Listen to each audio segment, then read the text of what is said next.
Tapi sebenarnya di India ada loh tradisi nyongkel mata sendiri. And there's no gods left, but there are two humans who have hidden away. It's very Adam and Eve. Baru 9 langkah dia jalan, habis itu Thor langsung ikutan tewas. Gue tuh baru sadar, dari sekian banyak video learning by googling, gue tuh belum pernah sekalipun bahas kisah-kisah mitologi. Padahal menurut gue ini nih topik yang menarik banget. Nah, kalau bahas mitologi Yunani atau Romawi kayaknya kan udah biasa ya. Jadi gue pengen geser dikit ke arah utara, ke mitologi Nordik. Ya udah, ayo langsung aja kita bahas tentang Yggdrasil, legenda pohon dunianya bangsa Nordik di Learning by Googling. Sebelum lebih jauh kita bahas mitologinya, enaknya kita kenalan dulu sama orang-orangnya. Orang-orang Nordik, orang-orang Skandinavia. Siapa tuh? Jadi masyarakat Skandinavia ini merupakan suku bangsa yang tersebar di wilayah Eropa bagian utara. Ada di Denmark, Finlandia, Islandia, Swedia, Kepulauan Faroe, Greenland. Itu masuknya Skandinavia. Buat lebih jelasnya bisa kita lihat di peta ini. Ini peta persebaran orang-orang Nordik. Dari warnanya nunjukin waktu persebarannya. Ada yang abad ke-8, ke-9, ke-10, sampai ke-11. Intinya mereka waktu itu bener-bener nguasain lautan di daerah situ. Dan kayak yang kita tahu, masyarakat Skandinavia ini punya pengaruh kuat di Eropa waktu bangsa Viking berkuasa. Bangsa Viking sendiri terkenal banget sama kemampuan berlayarnya yang luar biasa. Bahkan kalau menurut histori, kata Viking berakar dari kata Vikinger yang artinya bajak laut. Makanya kalau kita lihat lagi petanya, persebaran masyarakat Skandinavia ini adanya di daerah pantai, adanya di pinggir laut. Sesuai sama namanya, sesuai sama kemampuan mereka.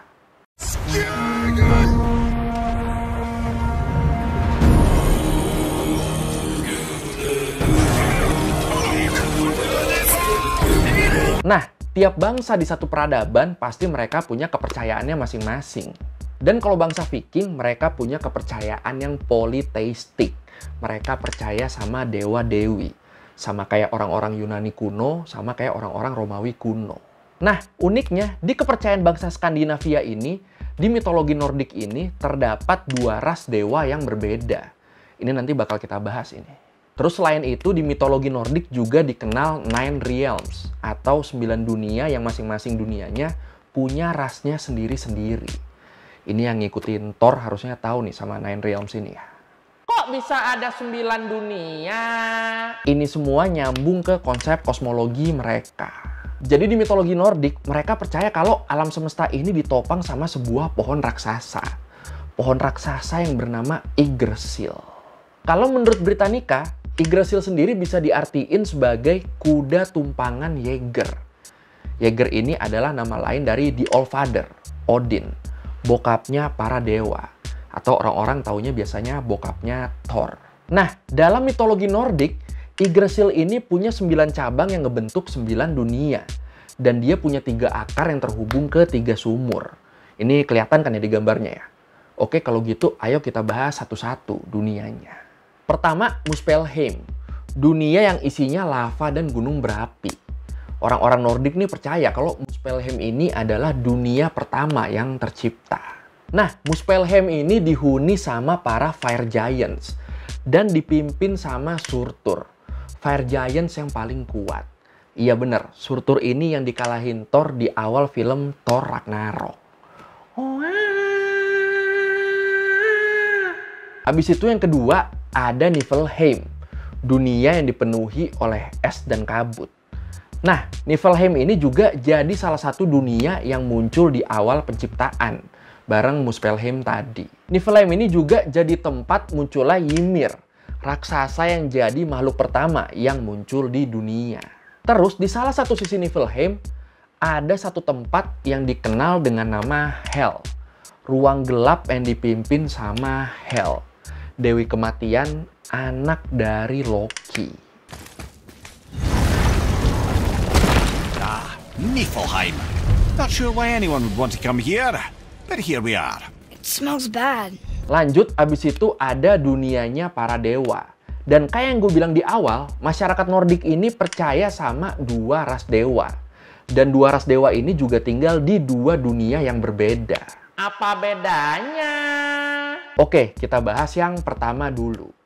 Asgard. Asgard ini jadi rumah para Aesir. Dewa yang terkenal dengan ketangkasan bertarungnya dan kemampuan penggunaan senjatanya. Tadi kita udah sebut ada Odin, terus ada lagi Thor, Heimdall, Frigga. Ini gambar-gambar yang gue pakai di sini, ini gambar-gambar dari film-film Marvel aja ya, biar bayanginnya lebih gampang. Nah, mereka semua ini adalah Aesir, dewa-dewa yang jago banget bertarung.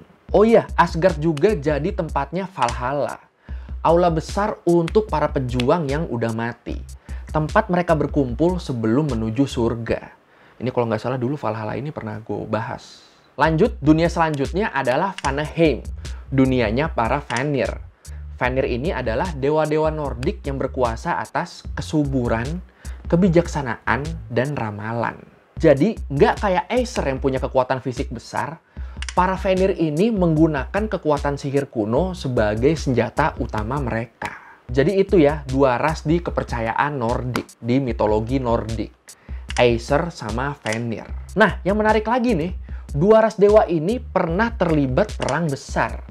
Perang besar yang cuma bisa dikalahin, yang cuma bisa dihentiin sama perang besar Ragnarok. Ini Ragnarok ini juga seru sebenarnya, tapi bakal panjang lagi kalau gue bahas. Jadi gimana? Lu tertarik buat bahas Ragnarok ini? Silakan komen. So what happens is all the gods kill their nemesis, but they too are destroyed. And there's no gods left, but there are two humans who have hidden away. It's very Adam and Eve. And those two humans will then come and repopulate the world. Lanjut ke dunia para elf. Nah, kalau di mitologi Nordik, elfnya ini juga kebagi dua. Dan mereka juga tinggal di dua dunia yang berbeda. Pertama ada Alfheim, dunianya para light elf. Kalau lu nonton Lord of the Rings, nah, Legolas dan kaum-kaumnya ini mereka terinspirasi dari mitologi light elf ini. Terus para light elf ini, mereka juga punya hubungan yang sangat dekat dengan Vanir, dengan dewa yang pakai kekuatan sihir tadi. Bahkan Alfheim sendiri dipimpin sama seorang Vanir bernama Freyr. Wah, berarti benar-benar pemimpin di situ ya Vanir nih ya. Selanjutnya ada Svartalfheim.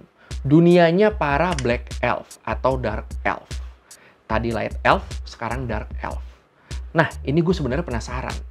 Dark Elf-nya ini sama gak ya kayak Dark Elf yang di film Thor 2? Sayangnya, kalau dari syair-syair atau puisi-puisi lama bangsa Nordik, gak banyak informasi soal dunia Svartalfheim ini. Tapi, yang pasti, Svartalfheim ini juga seringkali dianggap sebagai nama lain dari Nidavellir. Apaan tuh Nidavellir? Nidavellir ini dunianya para dwarf, dunianya para kurcaci. Digambarin dunia ini tuh dipenuhi sama bebatuan, gunung, dan tambang bawah tanah yang gelap. Aktivitas para dwarfnya, para kurcacinya juga memang banyak dilakukan di dalam tambang. Nah, para dwarf ini mereka dianugerahi kemampuan fisik yang kuat. Jago menciptakan senjata, tapi mereka juga dikenal licik dan serakah. Wah, berasa diomongin gua. Mungkin kalau lu tahu senjata legendarisnya para dewa Nordik, kayak Gungnir, tombaknya Odin, atau Mjolnir, palu saktinya Thor. Nah, senjata-senjata ini adalah hasil karya dari para dwarf di Nidavellir. Atau kalau lu ingat film Avengers Infinity War, pas Thor bikin senjata barunya, pas dia bikin Stormbreaker, itu dia bikinnya di Nidavellir. Bedanya di film ini, Nidavellir-nya digambarin sebagai pabrik besar di luar angkasa gitu ya, kalau nggak salah.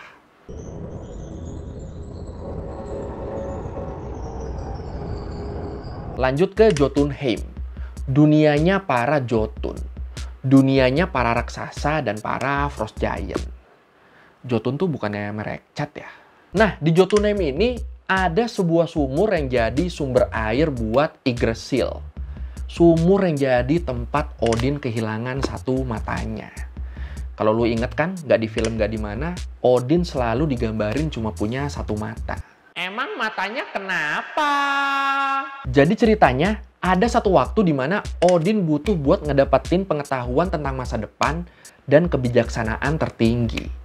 Dan buat dapetin itu semua, Odin harus minum air dari sumur itu.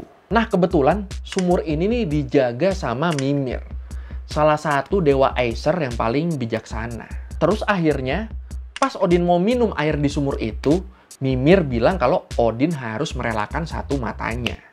Mungkin waktu itu Mimir kayak, pengetahuan dan kebijaksanaan tertinggi nih, gak gratis dong. Bayar pakai apa kek, mata kek. Mungkin versi so asiknya kayak gitu. Dan ya udah, dari sini Odin langsung nyongkel satu matanya, dan matanya ini langsung dia lempar ke dalam sumur itu. Ih, nyongkel mata sendiri, anjir. Surrender a part of yourself to the waters that nourish the world tree. Only then will you have that which you desire. Tapi sebenarnya di India ada loh tradisi nyongkel mata sendiri. Ih, ini lo googling sendiri aja ya, nggak mungkin kan gambarnya gue taruh sini. Lo googling sendiri, tapi kalau lo orang yang ngiluan ya mending jangan. Keywordnya Jaskarupi. Lanjut ke dunia terakhir. Midgard, dunianya manusia, dunianya kita. Sesuai namanya, mid, middle, di tengah. Nah, Midgard ini posisinya emang ada di tengah-tengah Yggdrasil. Dan uniknya, di sini, Midgard ini digambarin sebagai daratan yang dikelilingi lautan. Dan di dalam lautnya itu ada satu makhluk bernama Jormungandr. Anak Loki yang berwujud ular raksasa. Yang nantinya bakal ngebunuh Thor waktu Ragnarok. Seru ya. Gimana ceritanya? Jadi di perang Ragnarok itu, Thor berantem lawan Jormungandr. Mereka berantem, sampai akhirnya Thor berhasil ngebunuh Jormungandr. Tapi walaupun menang, Thor sendiri sebenarnya juga luka-luka, kena bisanya Jormungandr. Setelah ngalahin Jormungandr, Thor abis itu pergi. Sayangnya, baru 9 langkah dia jalan, abis itu Thor langsung ikutan tewas. Gara-gara bisanya Jormungandr. Anjir. Seru ya? Ya kalau menurut gue sebenarnya konflik-konflik Dewa Nordik ini emang seru-seru. Kayak ada satu waktu di mana Loki diikat pakai jeroannya Narvi, anaknya yang lain. Kebayang gak lu? Diikat pakai jeroan anak sendiri. Nah, kalau lu tertarik buat bahas konflik-konflik Dewa-Dewa Nordik yang lain, lu boleh komen. Kalau rame, ntar kita bahas lebih detail. Kita bahas satu-satu. Jadi silakan komen. Tapi kalau lu udah nggak sabar, kalau lu pengen ngerasain langsung vibe-vibe konflik mitologi Nordik ini secepatnya, lu bisa langsung mainin game yang lagi seneng banget gua mainin juga. Nama gamenya Call of Antia. Game berkonsep gabungan permainan puzzle match 3 klasik dengan RPG. Wah, ini seru banget ini. Apa serunya? Ya kayak yang tadi gue bilang, game ini kan temanya fantasy world yang mengadopsi banyak cerita mitologi dari seluruh dunia. Termasuk mitologi Nordik yang tadi kita bahas. Contohnya, hero yang bisa kita mainin di sini nih datang dari berbagai ras. Dari mulai ras manusia, elf, demi-human, sampai undead. Itu semuanya bisa kita pilih. Selain itu, kita juga bisa tarung lawan orcs, minjem kekuatan naga, sampai ngumpulin semua source yang ada. Buat memperkuat pasukan kita, sama buat ngelarin semua quest yang ada. Wah, mantep ya. Nah, biar makin berasa serunya, biar kita nggak penasaran, ayo langsung kita mainin gamenya. Jadi di game ini, nantinya kita bakal dibawa ke sebuah kota. Nah, di kota ini nih, kita bisa kumpulin source buat memperkuat hero-hero kita. Oke, sekarang kita lihat hero kita dulu nih. Jadi di game ini, hero-nya itu dibagi ke dalam beberapa fraksi.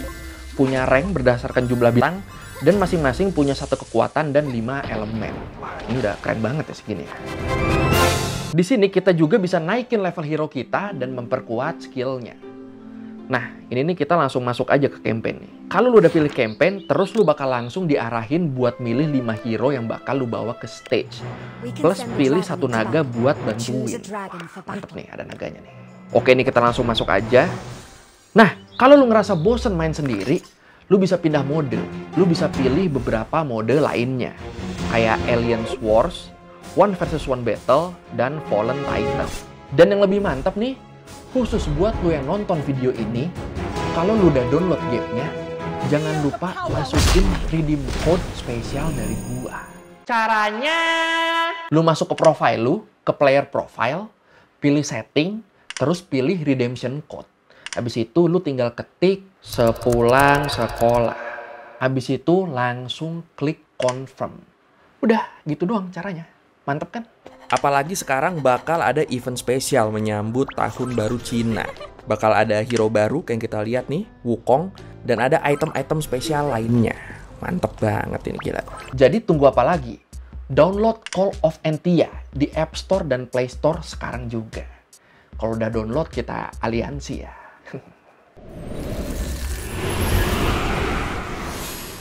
Oke, scanner nyampe googling kali ini tentang Yggdrasil, pohon dunia yang ada di dalam mitologi Nordik. Kalau lo mau revisi kali gue udah salah, atau lo mau nanya, atau lo mau nambahin yang ada di video, bisa lo tulis di komen, kita diskusi kayak biasa. Sekali lagi, thank you udah nonton, jangan lupa like, comment, subscribe. Bye. Terakhir maca si tote semua usahamu